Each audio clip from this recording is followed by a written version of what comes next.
One of the most difficult skills in freestyle to learn is the breath. There are a lot of ways to perform it wrong, and even if swimmers can figure out how to breathe correctly, too often they breathe slowly and at the wrong time. Let's fix that. Hi everyone, Andrew here, helping you help your swimmers get faster.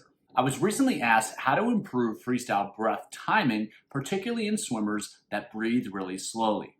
Since effective breathing is critical for fast swimming, and a lot of swimmers have this issue, this is a really great question. Too many swimmers lift the head to breathe or pull the head to the side when they go for their breath. Both skills are absolutely critical for a great breath, but even if swimmers execute these skills pretty well, if they're breathing at the wrong time or they're breathing too slow, they're going to have problems. One of my favorite breathing drills is paddle cap freestyle, where they swim with a paddle on their head, because it's really effective at helping swimmers learn how to breathe straight so they're not moving their head to the side, and it helps them keep the breath low. And in both cases, if they make a mistake, they breathe too much to the side, they lift their head to breathe, that paddle's going to come right off. What's great about that drill is that swimmers get instant feedback as to whether they're being effective with the breath. However, I have seen swimmers that can breathe pretty well, but still have a pretty sloppy breath. They keep it low, they keep it straight, but the timing is off, and they don't do a good job of getting the head back down in line really quickly. So when I got the question about breathing, this coach was seeing the same things. The breath was low, the breath was straight, but the timing was off, and that was messing with their arm opposite to the breathing side. So to improve freestyle breath timing, there are two strategies that I find to be effective. First of all, I'm going to make the assumption that they can breathe relatively low and relatively straight. If they can't breathe low, they can't breathe straight, you want to work on those issues first. If they can't even do it right, it's not a timing issue yet. They have to actually be able to execute the skills before the timing becomes a real problem.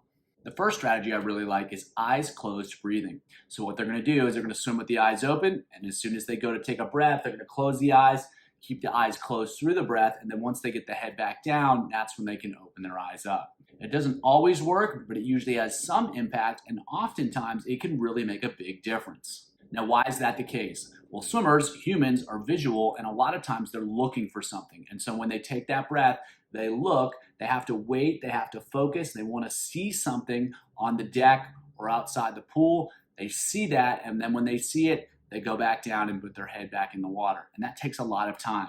The other issue is sometimes they're literally looking to watch their arm recovery, and if they're waiting for their arm to recover before they start recovering the breath, it's going to be slow. But if you take away their vision when they breathe, first of all, they're not going to be looking at anything. They're not going to be looking for anything. They're not going to be waiting to focus on anything. And second, most people don't like having their eyes closed, especially if they're moving forward at a pretty good clip. So what they're going to want to do is they like having their eyes open, so they're going to breathe as fast as they can so they can open their eyes again once the head's back in the water. So to get the opportunity to look again at the bottom of the pool, they're going to breathe faster. When it works well, it's pretty shocking because you wouldn't think that it makes that much of a difference, but a lot of swimmers that have a big slow breath, and sometimes even when they lift the head to breathe, that all can clean up. In reality, I'm not sure exactly why it works, but that's the explanation I've come up with, and at the end of the day, it doesn't really matter why it works, it matters if it works. Because this is so simple, because it requires literally no teaching, this is usually where I'll start if there's a breath timing issue, because when it works fast, and if it doesn't work, it's not that big a deal, you haven't wasted much time, and you can move on to something else. Now, if it doesn't work, the next strategy I like, and sometimes I'll use this as well regardless, is using Unco. So that's uncoordinated. I got it from Swim Smooth. And what it is you're going to breathe to the right, for instance, and then do single arm freestyle with the left. So if swimmers have a slow breath and bad timing, what they're going to do is their head's going to be out to the side, they're going to start pulling, and then they're going to get the head back down, and they're going to miss the catch, they're going to miss the front half of the pull, and that's going to really slow them down. And so what they want to do is get the head rotated back quickly so that they can get flat to the water, so that they can time their pull and the rotation without missing it. And so when you do this drill, they're not going to get a ton of propulsion from their legs. They're not going to get any propulsion from their breathing side arm because they're not using it. So if they're being really slow with the breath and they're being fast with the pull, they're going to miss most of that pull. And since that's the only pull they have, they're going to realize really quickly that they are not going anywhere. They're not going fast. They're not moving forwards very much. And so they learn pretty quickly if they're not aggressive with the breath, they're really going to struggle to create propulsion. They have to be a little bit more patient with the pull and a lot more aggressive with the breath. And you can even tell them that's the purpose of it, so they have an understanding of how to solve that problem if they realize they're not going anywhere. And what's effective about the drill is it puts them in a position where they can really feel the consequences of effective skills versus ineffective skills. If you want to make the drill even more powerful, you can have them use a buoy so that they don't get any propulsion from the legs at all. And so if they're being slow with the breath, they're literally not going to have much of anything to move them forward, and they're going to feel that, and it's going to be very obvious. You could also add resistance to it. So again, they're going to feel when they just slip through against that resistance when they're slow with the breath.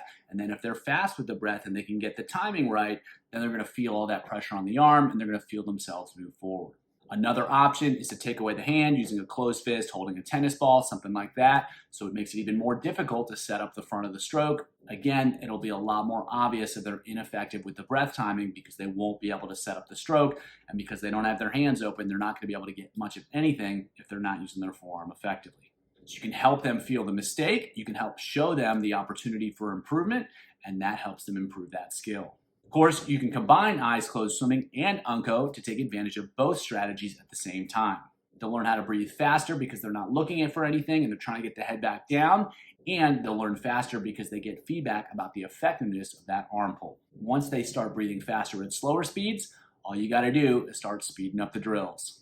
And then start combining it with regular full stroke swimming to see if they can make it happen when they're actually swimming, and when they can do that, start increasing the speed as well.